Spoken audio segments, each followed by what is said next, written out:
Sultan Agung adalah raja keempat Kerajaan Mataram Islam yang bertahta 1613 hingga 1645. Beliau satu-satunya Raja Mataram yang bergelar Sultan dengan nama lengkap Sultan Abdullah Muhammad Maulana Matarani Al-Jawi pada tahun 1641.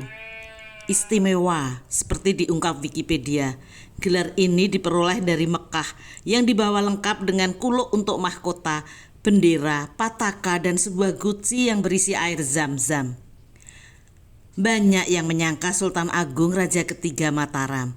Tidak salah, karena Adipati Martapura juga hanya 1 hari berkuasa. Dinobatkan untuk menutup janji Panembahan Hanyokrowati alias Pangeran Sendokrapyak kepada Ratu Tulungayu. Konon, Adipati Martapura mengidap sakit, sehingga sehari setelah dinobatkan, lantas digantikan Raden Mas Jatmiko alias Pangeran Rangsang, putra Panembahan Hanyokrowati dengan Ratu Mas Adidyah Banowati. Kenal sebagai Sultan Agung, pada era inilah di bawah kepemimpinan Sultan Agung, ibu kota Mataram dipindahkan ke Kerto, sekitar 5 km ke arah selatan kota gede. Untuk mengukuhkan maksudnya memindahkan ibu kota, Sultan Agung membangun tembok yang lebih tinggi dan kokoh di daerah dekat Pleret.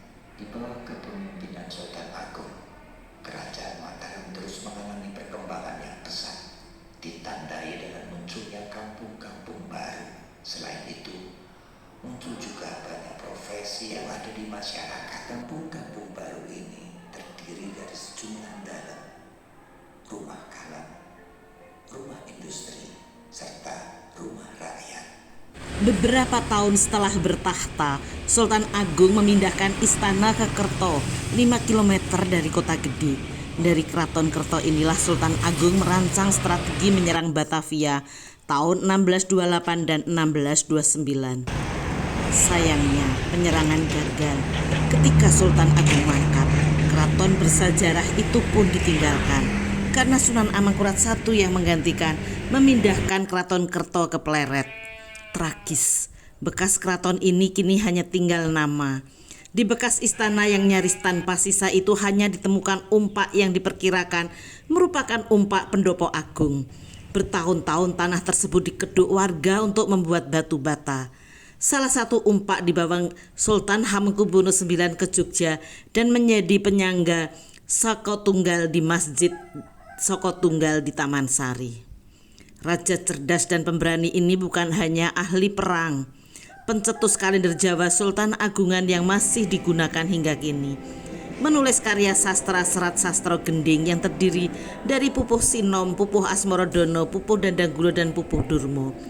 Membuat makam raja di Bukit Merak Imogiri, serta mencetuskan bahasa Bagongan untuk para raja dan bangsawan. Dan sejak November 1975, Sultan Agung adalah pahlawan nasional Indonesia.